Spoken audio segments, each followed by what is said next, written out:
Radhe Radhe Govinda Govinda Radhe Radhe Radhe Govinda Govinda Radhe. I constantly remember the foot dust of Sri Radhika, whose unlimited power instantly subdues even the Supreme Person, Sri Krishna, who himself cannot be easily seen even by the greatest devotees like Lord Brahma, Lord Shiva, Sukadev Muni, Narada Muni, and Bhishma. How is the sound this morning? Is it okay? Perfect. Very good. So I think we're still in this first paragraph of the commentary. I think we ended with the sentence, Krishna's childhood pastimes were still slightly perceived by Brahma, Shiva, and Narada. But his romantic pastimes in adolescence were not seen by them, nor by anyone else who identifies himself with his male body. Chaitanya Charitamrita states, Sabe ek saki ganera iha adhikara, saki vina elilara anyera nahigati. Only Krishna's girlfriends can enter into this. No one else. Well, Only just a reminder here that the mood of a child, the childhood Krishna, is by its very nature more open, more soft, and that it's easier for any heart to come into relation with the heart of a child. And then as we grow older, this becomes more covered by material issues. It's the lesson of 1 Corinthians 12 that is a favorite of Gurudev's, you might remember. Through a glass darkly. This Radha. Yeah, oh, that's very beautiful. This is a nice view on this. And I like to add one thing before that male body is also including, or male consciousness. This is including the female bodies in the material world, because they are all has this enjoying tendency. Because of this is not only meaning of male bodies, it's also the female bodies in the material world, because they're both has this enjoying tendency, so they have no entrance.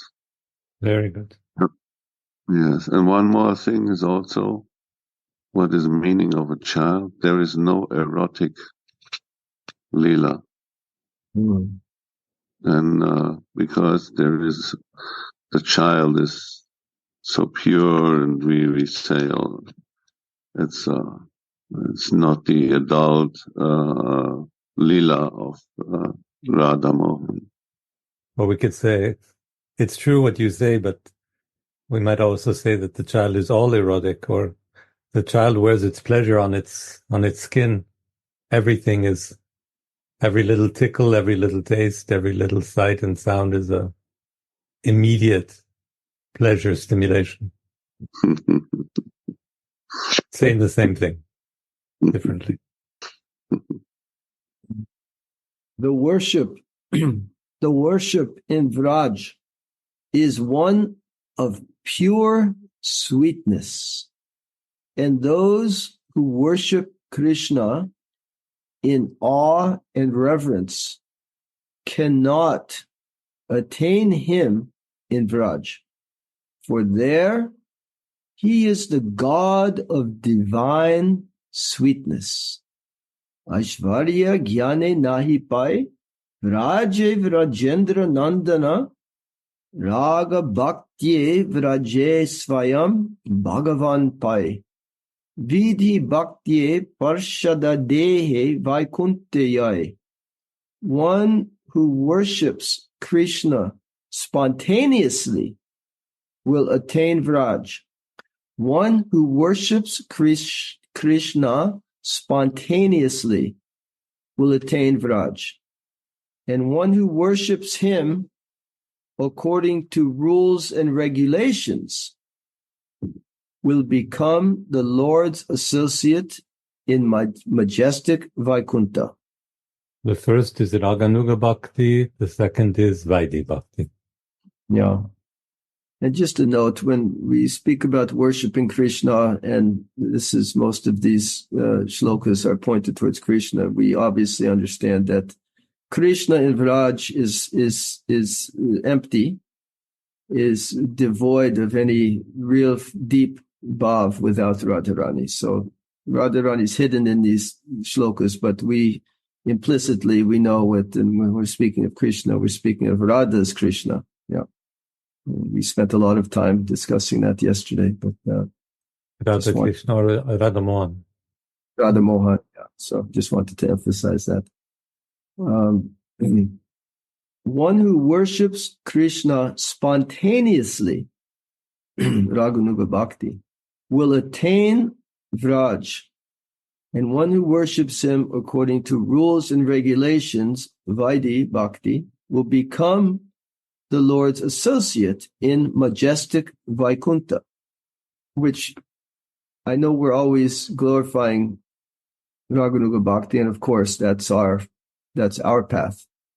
But we should never minimize this Vaikuntha realization either. That's also a very high thing.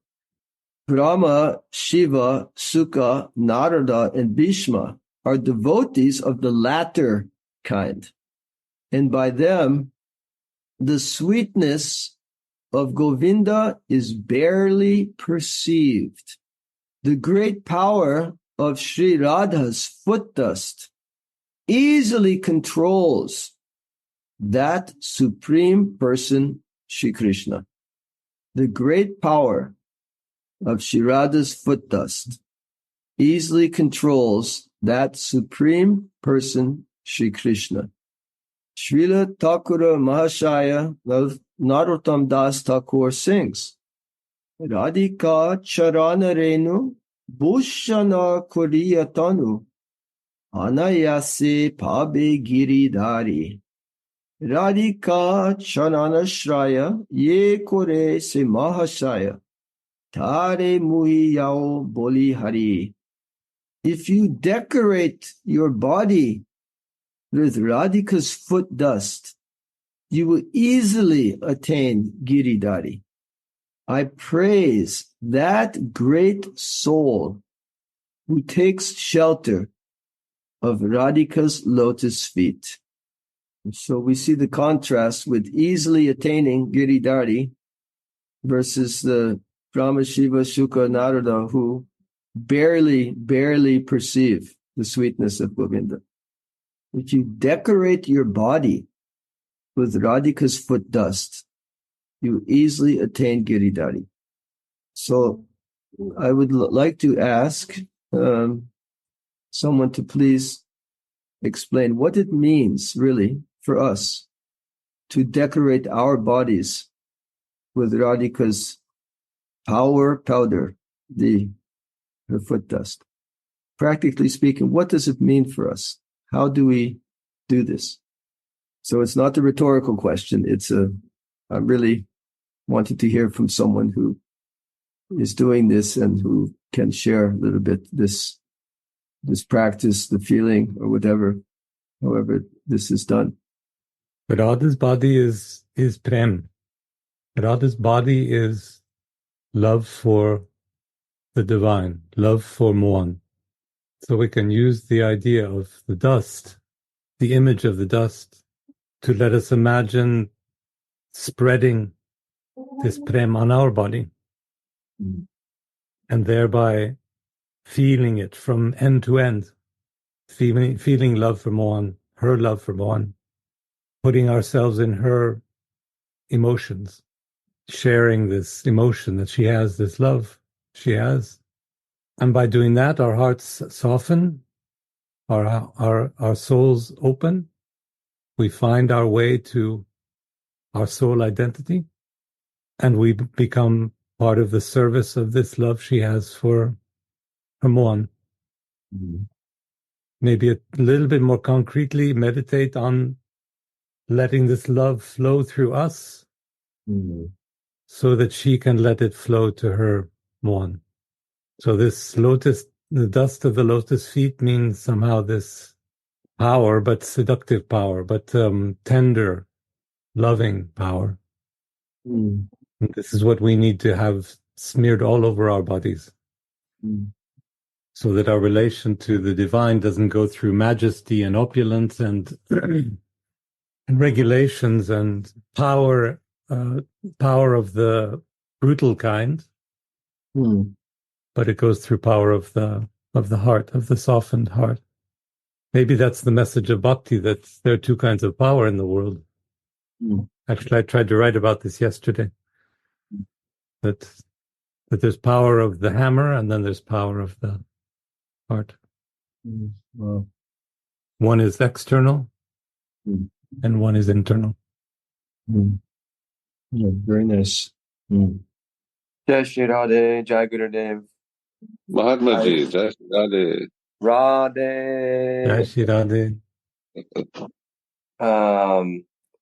Yes, beautiful point, Uddhav. I feel similar to you that Radhika's foot dust is her loving mood.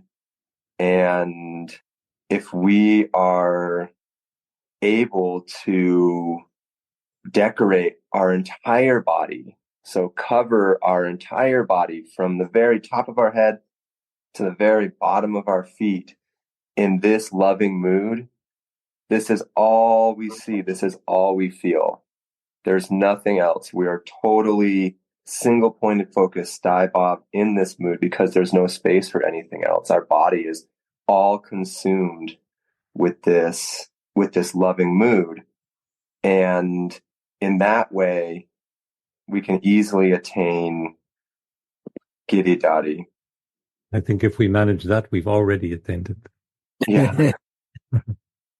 Yeah, I think that that's really, that's the highest realization, and that's what we're after.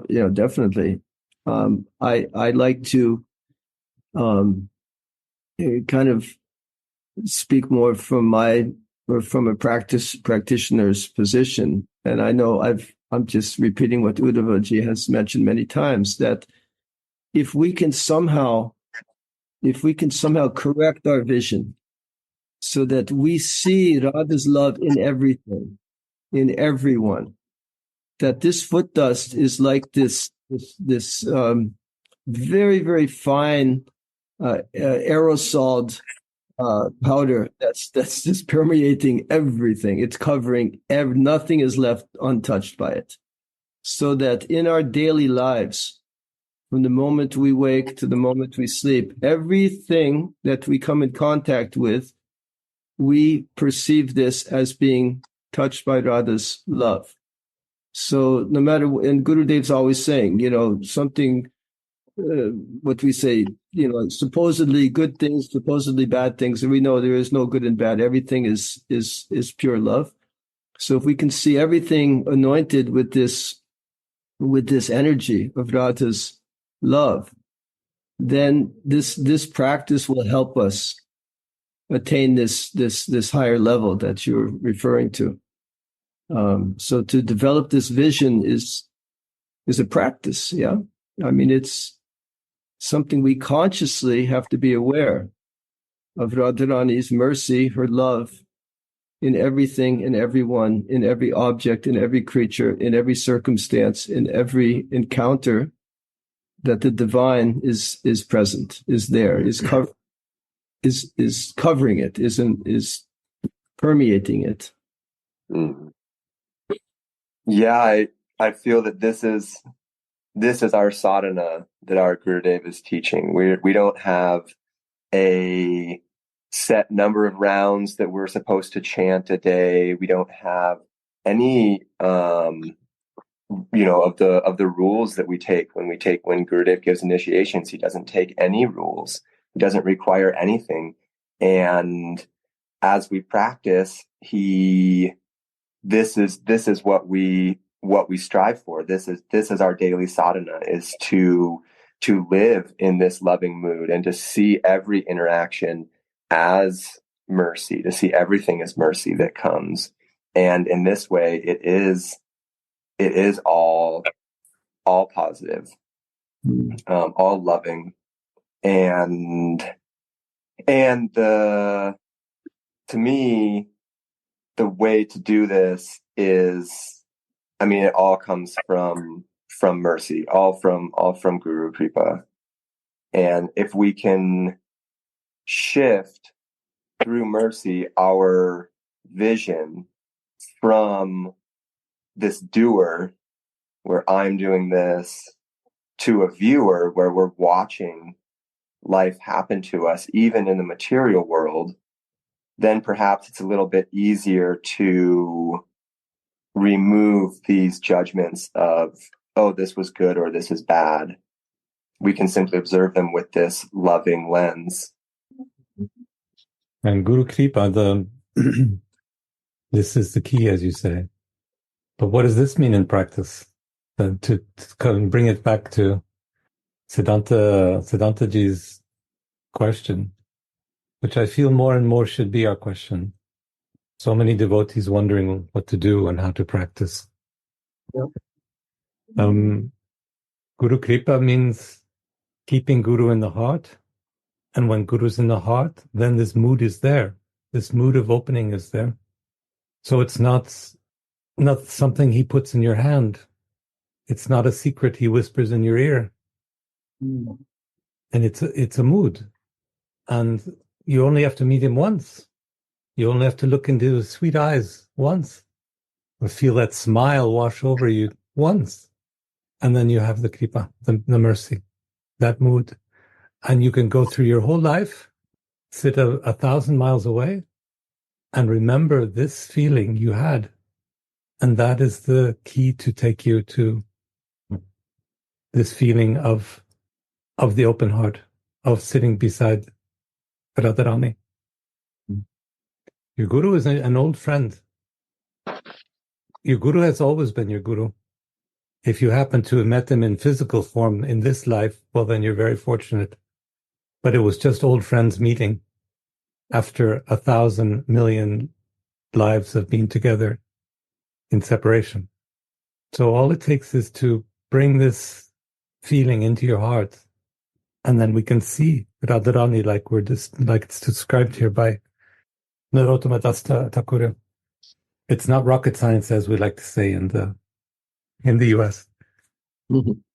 It's just one tiny movement of the heart, of consciousness, towards opening to Guru's mood, and then everything else opens too. A millimeter movement of the heart, and then suddenly it all comes splashing into us. Radhe Radhe, Radhe Radhe Gurudev, and all devotees. I would like to add, when I was there in Vrindavan last time, it seems for me like it's a long time ago, but it's actually just 1.5 months ago. But Gurudev often mentioned that Guru Kripa, that we can feel when Guru Kripa is flowing, is when we start to understand Gurudev words, or also perhaps then the words of the acharyas from the shastras, that we really begin to understand the meaning behind and the words of Gurudev. So then we can feel that kripa starts to flow. And what means understanding, no hearing, I can hear the words and they are passing through my ears. often it's like this. But when we have this little moment of, aha, I think I got it in my heart, what Gurudev really means when he's saying something. So, yeah. Jai Ho.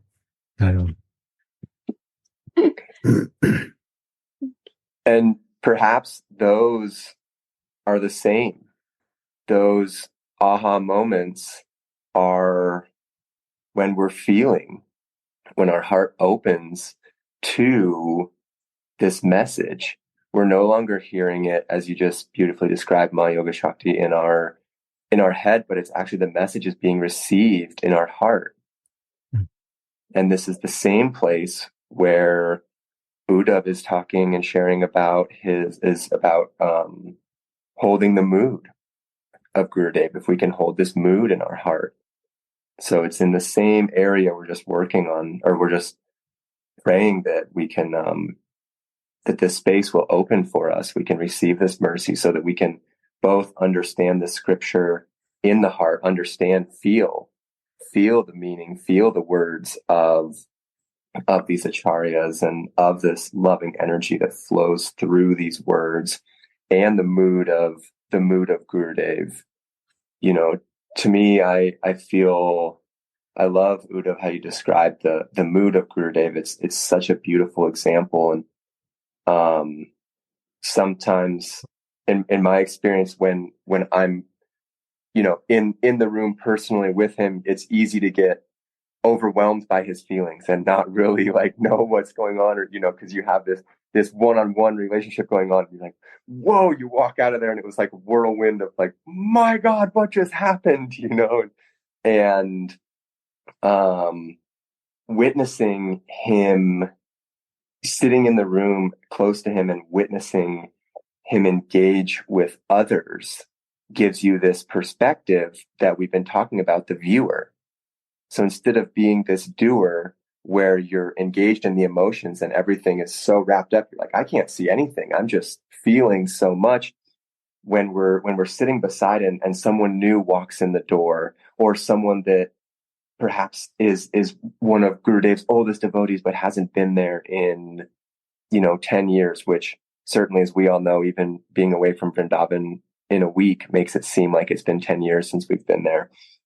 The exchange and his mood of every person that comes through that door, this loving feeling, this like just pouring out of loving energy that happens for every single person that walks through that door, is really, to me, the essence of his mood and the way that he treats his neighbor. You know, Gurudev always says, as Jesus said, love your neighbor.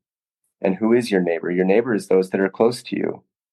And so this can be a physical presence. It can also be more of a deeper connection, of a spiritual connection. We're all neighbors here. We're all brothers and sisters here. And so sharing this loving mood, as you beautifully described, Uddhav, is really, I feel, also the essence of Guru Kripa. Yeah. Enjoy. Very nice. And now, maybe to segue back into this is a nice observation. You talk about witnessing. This observation as the viewer is so important.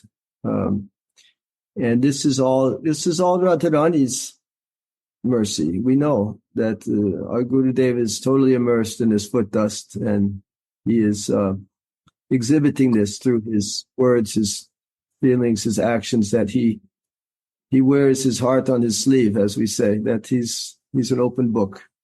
We see into his heart, and this is Radharani's love that he is reflecting to all of us. So if you decorate your body with Radhika's foot dust, you will easily attain Giridhari. I praise that great soul who takes shelter of Radhika's lotus feet. And we were just doing that. The only means to subdue Shri Krishna is love and devotion. The Upanishads say, Bhakti Vashaha Purushaha. The limit of love is called Mahabhav. The limit of love is called Mahabhav. Here, I believe limit means the highest point of it, right? The limit. Not that it's limited, it's unlimited. But limit, I believe, means the highest point. Yeah. Chaitanya Charitamrita says, Prema krame badehoy sneha mana pranaya raga anuraga bhava maha bhava hoy premera paramashara maha bhava jani se maha bhavu rupa Radha Thakurani. Prem gradually grows into sneha, mana, pranaya, raga, bhava, and mahabhav. I don't have all of these definitions on the tip of my tongue, so if someone would like to just briefly give the translation of these: sneha, mana, pranaya, raga, bhava, and mahabhav. Usually I refer to our dear Jayananda Maharaj. I don't see him. They're the different, it's the continuum of the different levels of love. Yeah. So from sneha, preference, to mana, which is a more impassioned feeling, pranaya, which is love with a depth, raga, which is even higher, passion, bhava, and then mahabhav is the highest. Yeah. So the highest stage of prem is mahabhav. And goddess Radha is the very form of that mahabhav. So this was translation of that shlok from Chaitanya Charitamrita. Prema gradually grows into sneha, mana, pranaya, raga, bhava, and mahabhav. And the highest stage of prem is mahabhav. And goddess Radha is the very form. Say mahabhavu rupa Radha Thakurani, goddess, is the mahabhav. Goddess Radha is the very form of that mahabhav. Innumerable streams of the honey of mahabhav flow from Sri Radhika's lotus feet. And there's a reference to verse 94 of this book, which we'll get to at this rate in a year or so. But it's all good. So flow from Sri Radhika's lotus feet. Therefore, it is understandable that Sri Krishna is wholly controlled by the dust of her lotus feet. Innumerable streams of the honey of Mahabhav flow from Sri Radhika's lotus feet. Therefore, it is understandable that Krishna is wholly controlled by the dust of her lotus feet. Srila Jiva Goswami has written in his Bhakti Sandarbha, Prema Taratam Yenaiva Bhakta Mahataratamyam Mukyam. The more prema you have, the greater you are. And in his Ananda Chandrika commentary on Sri Rupa Goswami's Ujjvala Nilamani, Sakhi Prakarana, text 6, Sri Vishwanath Chakravartipad writes, and I'm just going to skip over this. This is quite long, so I'll just skip into the translation. This is in Rupa Goswami's, in his Vishwanath Chakravartipad's commentary on Rupa Goswami's Ujjvala Nilamani. He says, although there are unlimited varieties of love, they can be classified fourfold according to their amount. The ordinary practitioners have an atomic amount of love.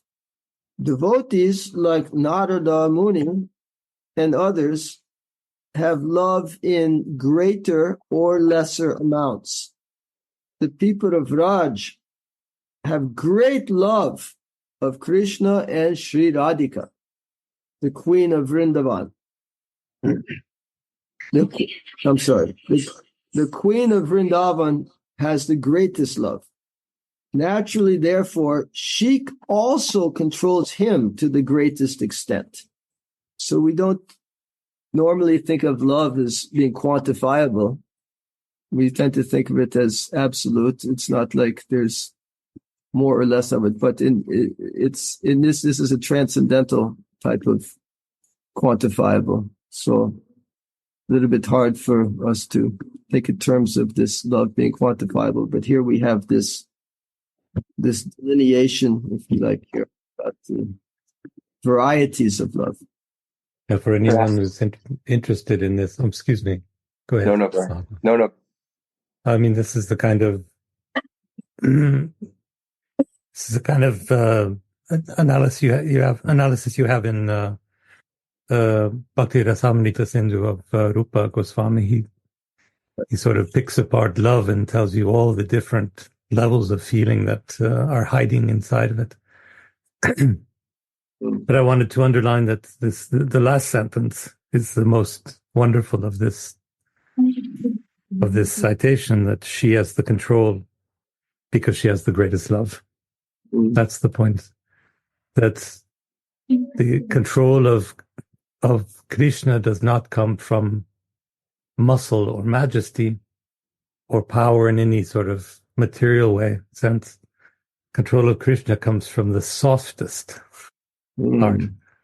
The one with the greatest love has the greatest control.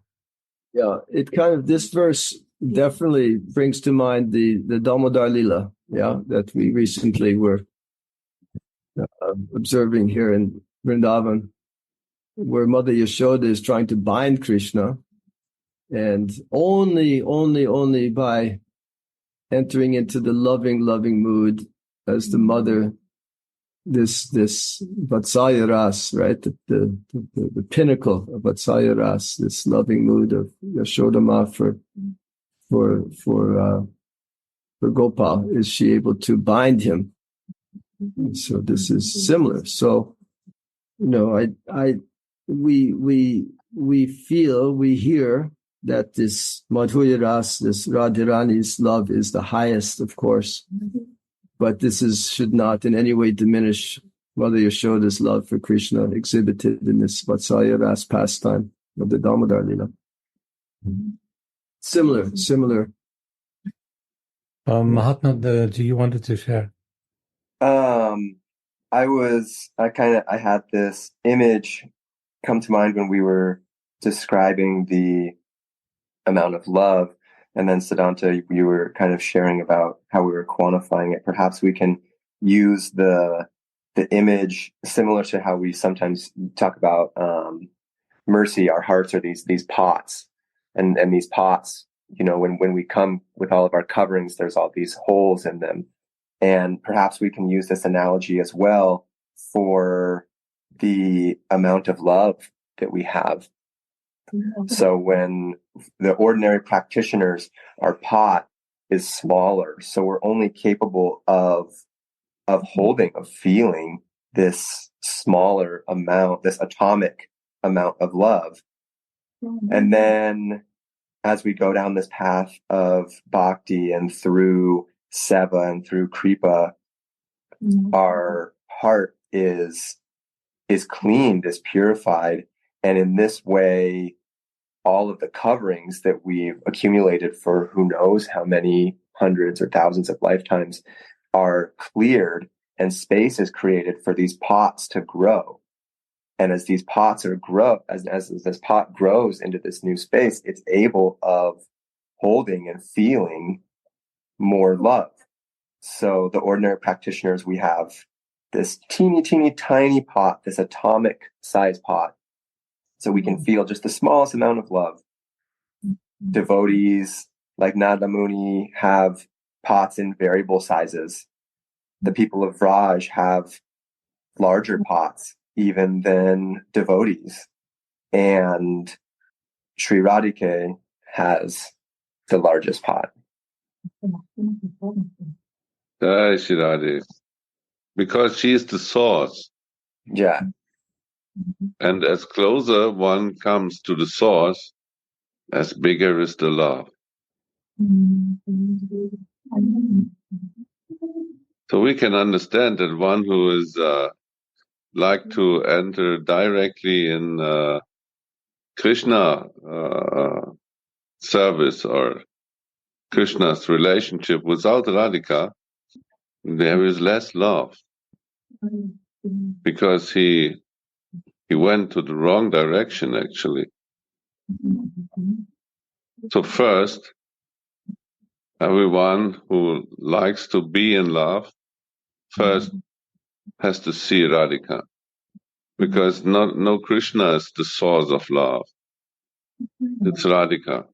And on another part, she is described as Mahabhav. She is Mahabhav, personified. And we have Mahabhav.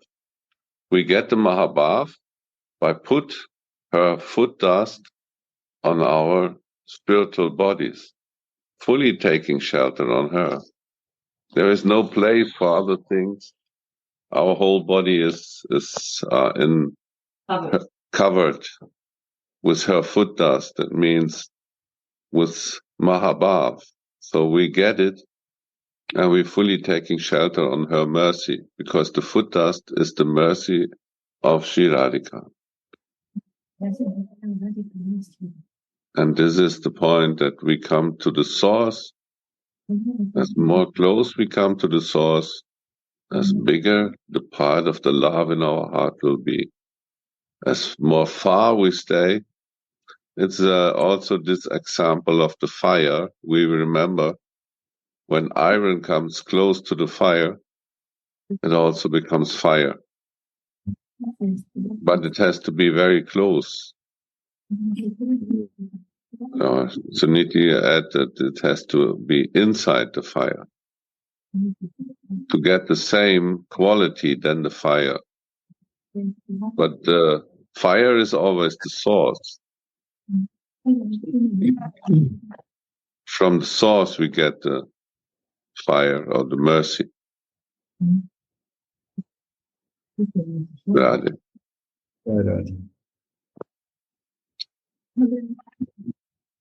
Sorry, Radha? No, sorry. I was just going to share that you mentioned decorating our spiritual bodies with this foot dust, and I feel that this can also be a practice in our sadhaka vesh. We That's try the way to inside. Yes, this is how we get there. Is we are constantly practicing decorating our body in this foot dust, in this loving mood, and it is, as Siddhanta has pointed out, it's a practice.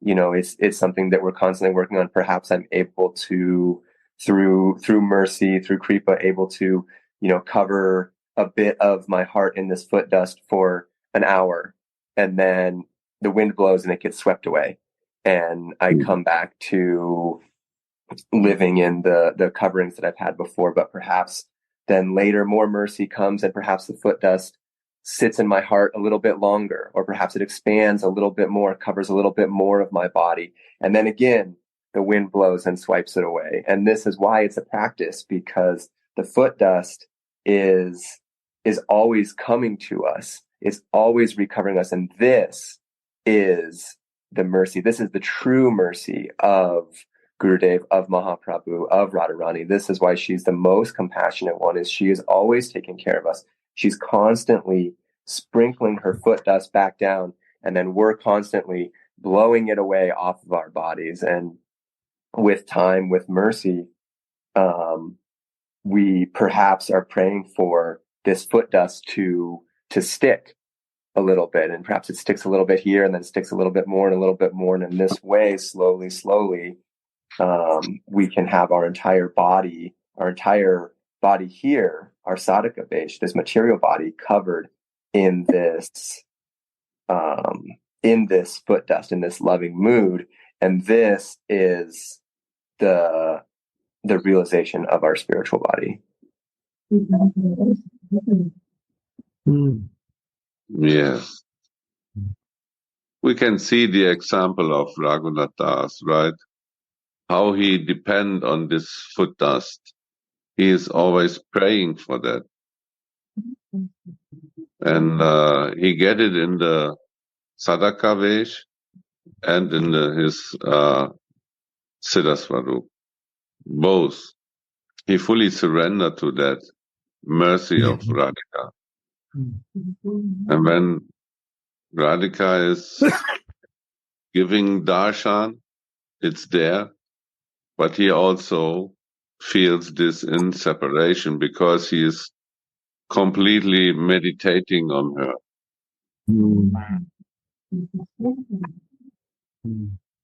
So both is necessary. We start in the material identification and take shelter on her foot dust, and by her mercy we get everything. Gurudev is the medium of her mercy. Without him we cannot enter the Siddhadeha. That to remember. There is only he who can give this. It's not that we get it by our own, what says this, endeavor? Yeah. Endeavor? No, it's an act of mercy. And we see that in every example we give. There is always a Gurudev who is like in Raghunath Das, there's Rupa Goswami behind. And that's the point, that we can only get it like we need a mother to take birth in this world. Without the mother, there is not a body available, right? So, and without a body, we cannot enter this world. The same is in the spiritual world. Without a body, we cannot enter the spiritual world. And in this case, the Guru is the mother of the spiritual body. And both material body and also spiritual body is an act of mercy. Because everyone knows how much Hingabe, devotion. Thank you. How much devotion it needs to be a mother. Day and night, she take care of the baby. And nighttime, the mother just fell in sleep and baby is crying. And she jumped up. So many things. Baby becomes sick. And we can see also our Gurudev is doing this seva to us to guide us in the growing. But this growing is not the growing actually like in the material world. It's a growing in the feeling and relationship into a spiritual world, the spiritual body and spiritual feeling. So step by step, Guru Manjari is guiding us, help us to live in this body, to enter this spiritual body, to feel, to understand everything there, to feel everything there. So he will be eternally our spiritual mother. By this spiritual mother, maybe a question for you, dear Gaurasundara. By this, you don't mean that he gives birth to the spiritual body, but that he's caring for our spiritual body with motherly love. Right? Yeah, it's also an act of birth, because the in the scriptures, they really say it's a second birth. It's really a meaning of a birth. So we are. I mean, the possibility is always there, like also in the material world, possibility of a body is there, but to give birth, it needs a mother. I think my understanding is that the spiritual body is always there, and it's through Guru Kripa that we can find it. That the Guru doesn't create it in any way. And even I've read somewhere, I can't remember, maybe someone can help, that all our spiritual bodies are already waiting for us in Vrindavan, in the spiritual world, and waiting for us to go take them. Yeah. This I've read in scripture somewhere. Yeah, maybe it's like this. For me, it's he is giving me the body because he told me the color of my body. He told me the age. He told me everything. So for me, I accept him as the mother of my spiritual existence. And without this mother, maybe there is something somewhere, but it's not available. I think that, whatever works for you, I think is fine. Whatever, the way you conceive it or your concept, whatever the analogy you use is fine. But I also tend to think that the Guru is illuminating, We often hear about light or anointing the eyes, giving the vision or whatever, so that he's illuminating this to us. He's revealing, the characteristics of this body, that he's not inventing it or he's not creating it for us, but he's illuminating, revealing it to us.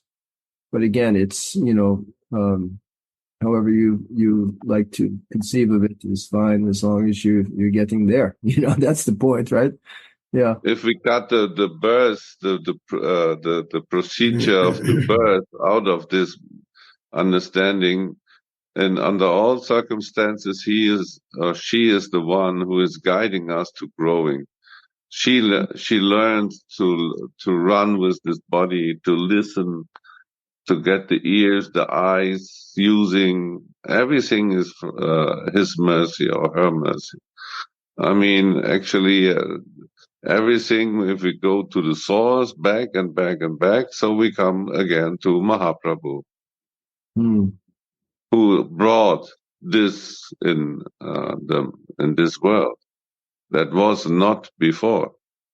There was no meaning of the body of a manjari to get the spiritual body of a manjari in the feelings of the manjari. Exactly. We use the words oftentimes manifest and unmanifest. So if something is unmanifest, it exists, but it's not accessible or it's not perceivable. It's not evident. But it exists. It's just unmanifest. So Mahaprabhu, obviously in the past time, it is there. He's just manifesting it. So for all of us through his unlimited mercy, giving us all access to it. And that's a beautiful thing. So again, I don't think we need to get so bogged down in the analogies. These analogies help us, to understand it. But really what we're after is the prayojan, the attainment and getting there, and the process of getting there, that we're spending some time today discussing, very useful, I think, for all of us. So, that's everything is nice. Everything is beautiful. Yeah, and everyone of us can get it by realization. We can enter this body and try to be in. And then step by step, we can realize really the spiritual dimension of this body. It's not that it's giving and it's just there. It needs to grow. and the identification with the matter becomes less and less and less, and the identification of the spiritual body becomes more and more and more. Yeah. And this is realization. Yeah, sorry. Yeah, definitely. So there's a process involved. And I know Srila Prabhupada used to call it the science, of self-realization. And Gurudev also likes to use this word science. And if we keep reading, I'm looking, I don't want to rush us. Definitely. I don't want to rush. That's kind of my pedagogue influence, being a teacher for so many years, to keep the students on the verse, don't deviate too much. But no, obviously here that doesn't apply. So please, unlimited amounts of, realizations that you have. But in pertaining to this discussion that we're having, the end of this commentary definitely deals with the process, and it's maybe relevant now at this point to continue. But please, anyone who wants to share, I'm not stopping anyone, please. How are we doing with the time? Oh, good. Yeah, good. When Sripada says, Tam Radhika Charanarenum Anushmarami, I constantly remember Radhika's foot dust. He aims at Ashta Kalina Leela Smarana, 24-hour meditation on Radha and Krishna's daily pastimes. This is the main item of Raganuga Bhakti, or spontaneous devotion. Without remembering God, the mind is lifeless, and the dogs and jackals of lust and anger can freely play in it. Radhe, can I offer one comment on this 24-hour meditation? To me, this doesn't mean, sitting in our little bhajan kuti chanting, living in the pastimes, meditating on Radha and Mohan's daily pastimes. This means living in the feeling of their pastimes 24 hours a day. So for me, it's not possible. If I am chanting, 1 hour in the morning, then this is my what we would maybe term as our traditional meditation time. But then I can aim to live in these feelings 24 hours a day in these pastimes. So it's not that we're necessarily trying to always remember exactly what Radha and Mohan are doing and where they are based on the time of day and put our minds in that particular place. We can still be engaged in our day-to-day material activities, but we're constantly remembering, we're constantly meditating on these feelings that are shared in this pastime. Yeah, that's a nice point. The text, the commentary, explains similar to what you're saying. Very, very similar. It doesn't necessarily mean, being in a bhajan kutir and, remembering this, but it can be that, it can be that. In today's day and age, maybe it's not as practical, but that is how it was done in previous times, not so long ago. And actually, if you go to Radhakund, you do see the Babaji's doing this. But anyway, yeah, for, to each his own, how we, are according to our time, place, and circumstance, how we execute this is our individual, it's up to us individually. So, yeah, that's good. I understand you're speaking for yourself, and that's what we all have to do, right? Is see with our own introspection, see what is possible for us, So that's very nice. It's very beautiful what you're saying. The spirit of it, the mood of it is what's important, not the actual, the intricacies or the idiosyncrasies of the particular leelas and getting to know. But I know for myself it does help, to read the Govinda Lilamrita and really know the nitty gritty details, not gritty, but beautiful, sweet details of these pastimes. It helps me create these mental images that take me, closer to it. But it shouldn't be a mechanical thing, as the commentary will explain here shortly. So I just want to repeat: without remembering God, mind is lifeless, and the dogs and jackals of lust and anger can freely play in it. The sweetest meditation is that of Sri Radha Mohan's pastimes. One should not try to remember these pastimes according to a regular schedule. So this is kind of alluding to what you were saying, Mahatmaji, that it's not like a mechanical thing where you have to be sitting in a bhajan kutir and, rigorously, trying to remember the day, looking at your watch and say, okay, now they're doing this, now they're doing that.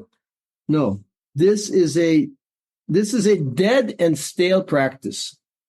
I think, yeah. I mean, one of my favorite themes is remembering, smarana. And if we just don't go too fast over the word remember, and rest for a moment on it, nobody. I mean, it's not remembering like I have to remember my keys when I go out the door. It's not this kind of remembering. It's remembering God, and nobody forgets God. Nobody forgets God. God is unforgettable. So this kind of remembering is a different kind of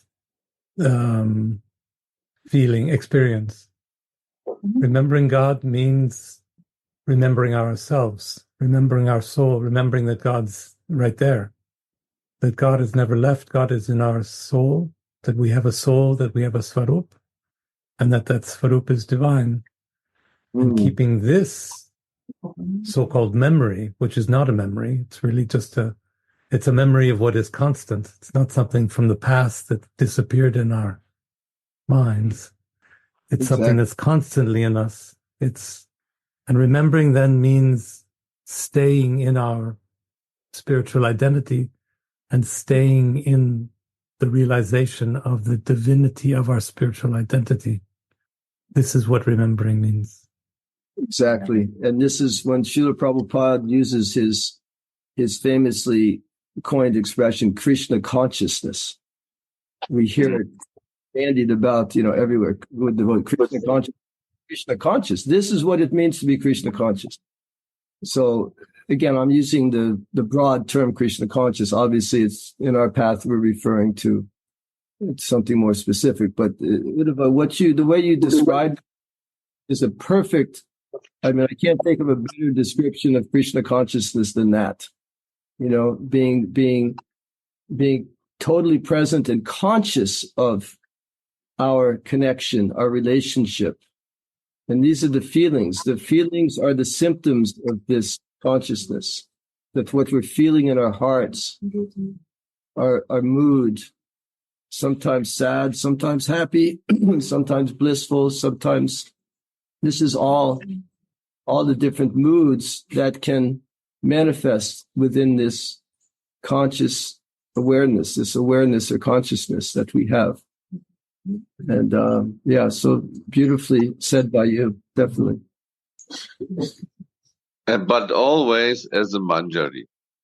Under all circumstances, if we are sad or happy, but always it has to be that of a manjari.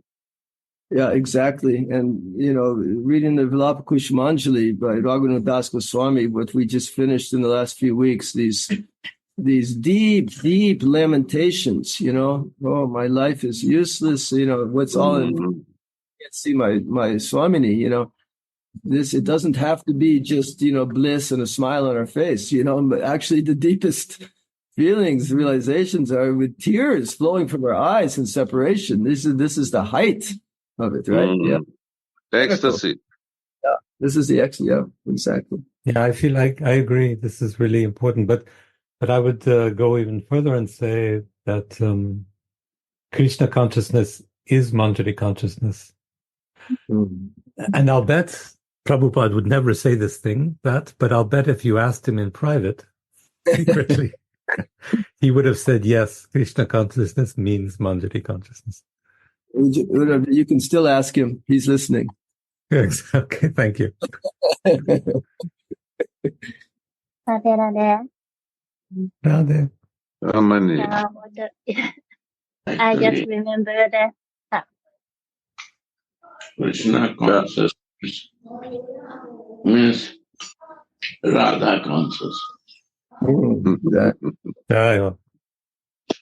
Radha, how you see as a gopi, Sakhi, or Manjari, that depend upon your Guru Kripa.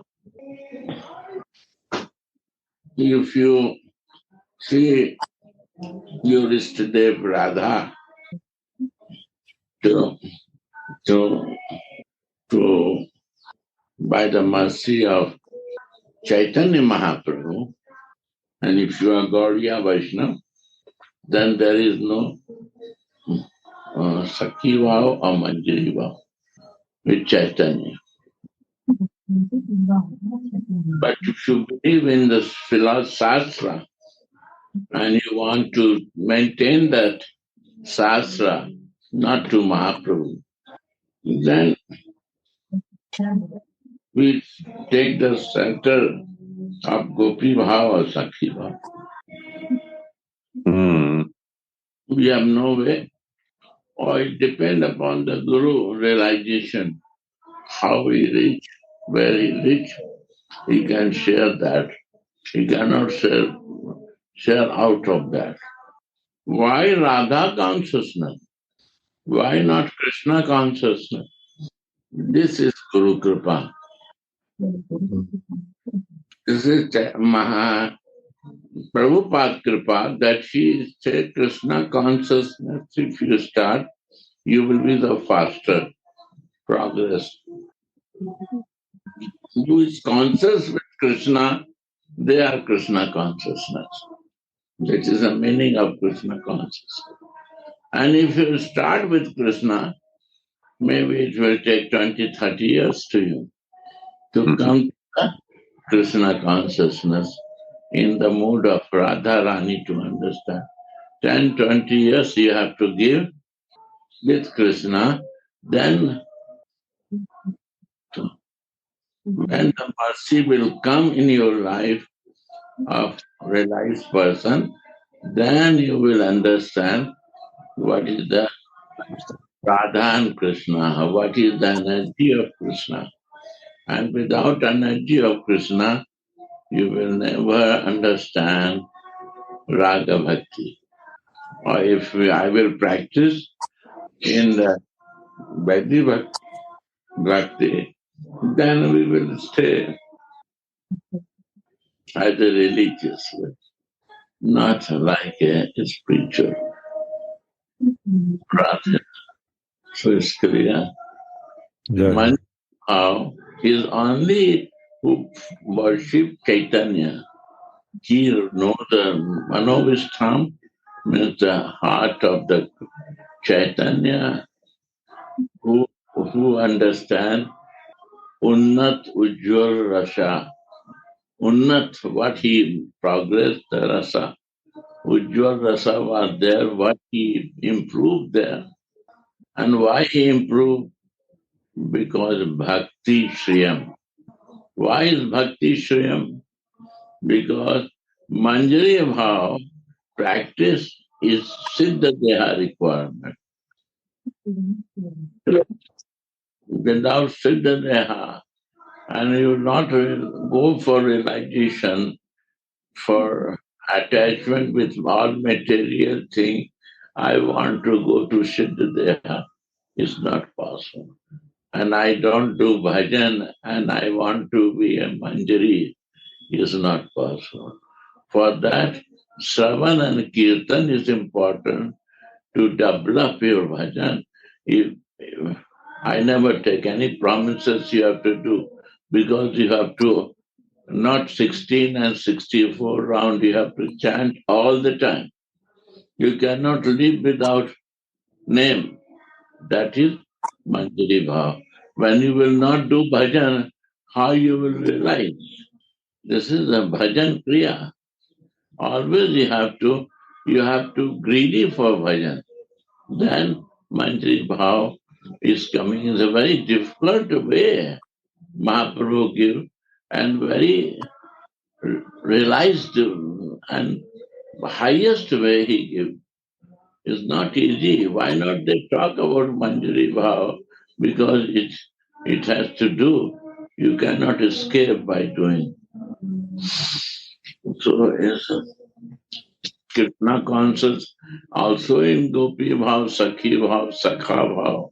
Many are the Krishna conscious. And no Bhav, also they are there. Also in the Krishna devotee, not Krishna consciousness, sorry, Krishna devotee in many bhavs. Any feeling, without feeling also they are devotee. No relation, then also devotee. So it's no meaningful, it's not science. They don't know the science of Krishna. They will never reach, they will only deal in the name of Krishna. That's it, that's it.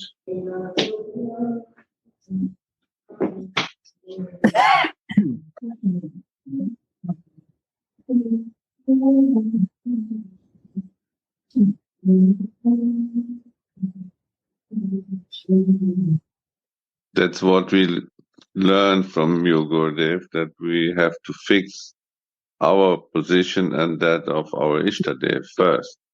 And if that is not fixed, then there is no meaning of relationship. If I'm a gopi, okay. If I'm a Saki, okay. If I'm a Gopa, okay. Then I'm fixed and I can go in relationship. But if I'm not, then I'm who I am and to whom I'm in relation. There is no meaning. But in our case, we are really in the relationship of Manjari. And then we become Swamini's shadows. And we cannot be out of that identification as a Manjari. And even in the material body, we always feel as a Manjari. We change our nature. Yesterday, I'm sitting afternoon, then Andaka Prabhu comes. He said, in Russian class, they are talking about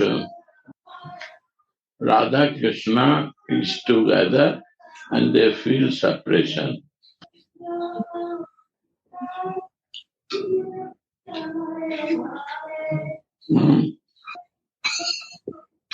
One Leela.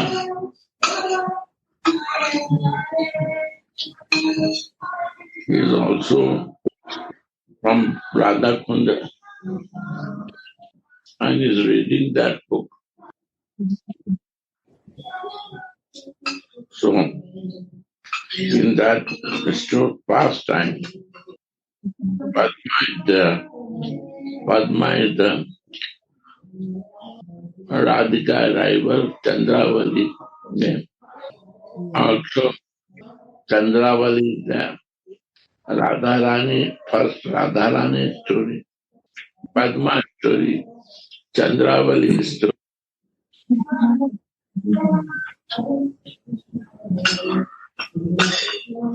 So, this story was there. So what you say about this? Me? No, he's asked to me what you say they are talking in the same class from other Baba book. Mm. All the past time is right. Because every time different pastime is happening. So you cannot say that is not right, that is right. All the pastime is right. But you see the gift and mercy of Anandas Babaji that he is preparing us for the Manjari Bhav. Mm. And he exclude Padmavati pastime or Chandravati pastime. Not our enemy or what you say? Rival. Rival news and stories. He only fixed how to prepare for Manjari, what is the Manjari meaning, and how to practice and develop that power. Why I select this book? What is the meaning of Manjari? What they do, and how to develop in Sadhak Deha and Siddha Deha my constitutional situation.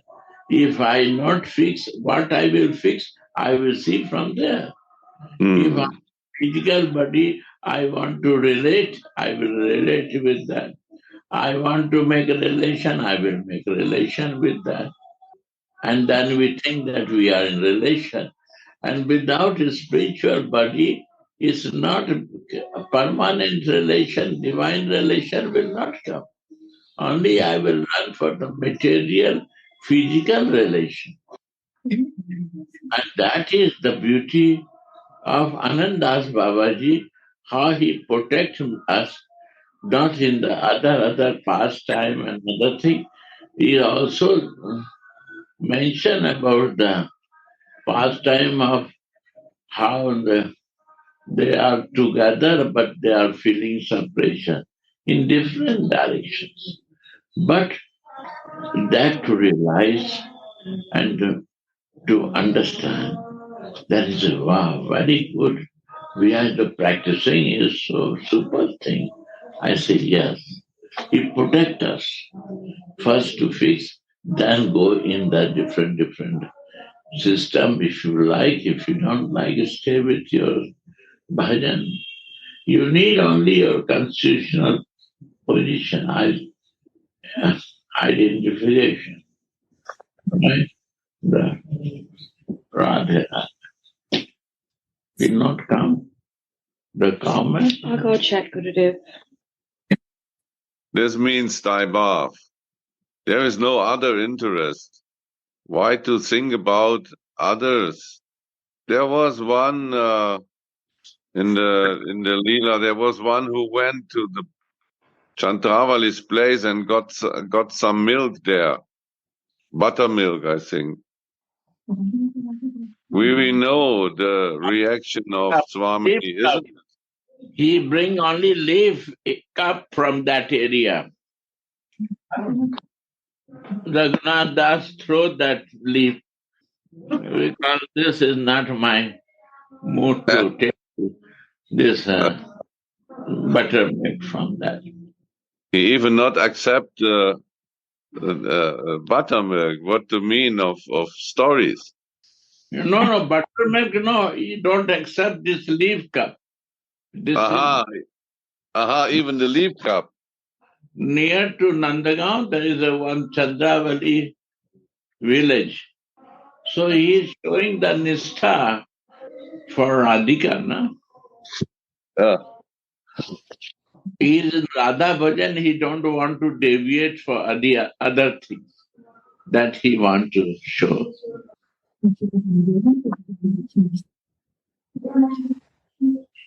That was Radhe Radhe. Now 8 happened. 8. 8 o'clock. 5. Oh, really? Jai Ho Dhamji. Yeah. Jai Shri Radhe. Jai Gurudev. Jai Jai Sri Radhe. Jai Radhe. Prabhupada say one thing I remember, it's a slow but it's a study. Why slow? Because without realization I will not accept it. So slow. Only by listening you will not accept when you not realize it. So it takes time. But it will be never go out from that what you realize it. So it is slow but steady. And this slow is also progress because being in that mood. So slow is also meaningful. Jai Jai Sri Radhe. Radhe. This morning we was a lot of listeners here. There was sharing with 22. Wow. That's amazing It's for the growing. morning class. Because you are there.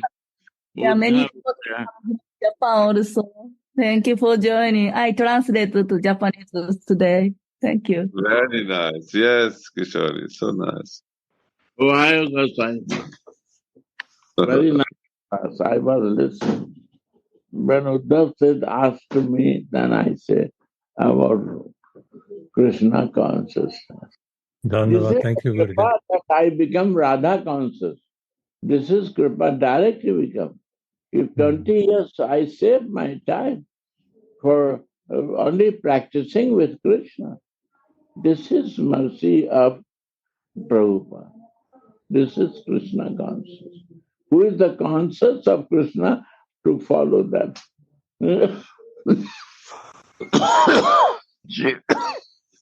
Jai Jai Sri Radha. Radhe Radhe Go